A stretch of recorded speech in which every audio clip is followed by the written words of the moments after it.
శ్రీమాత్రే నమః. శ్రీ గణేశాయ నమః. సమస్త కోరికలను అనగా ధర్మబద్ధమైన ఎలాంటి అభిష్టాలైనా ఆటంకాలు లేకుండా అతి తొందరగా నెరవేరాలంటే గణపతి ఆరాధన విశేష ఫలితాలను ఇస్తుంది. అందులోనూ సంకష్టహర చతుర్థి పౌర్ణమి తర్వాత వచ్చి 4వ రోజు కృష్ణపక్ష చవితి.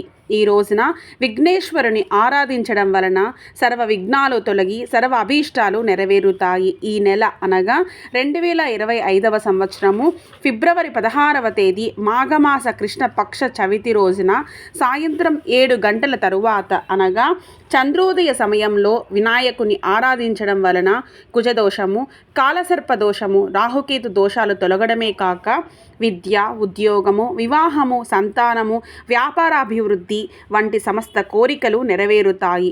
ఈరోజు గణపతిని గరికతో అర్చించడము, గణపతిని గం బీజంతో కలిపి ఓం గం గణపతియే నమః అనే నామంతో 108 సార్లు జపించడము, సంకష్టహర స్తోత్రాన్ని మరియు సంకష్టహర చతుర్థి వ్రత కథను చదవడం వలన వినాయకుని పరిపూర్ణ అనుగ్రహము మనకు లభిస్తుంది. జై శ్రీ గణేశ.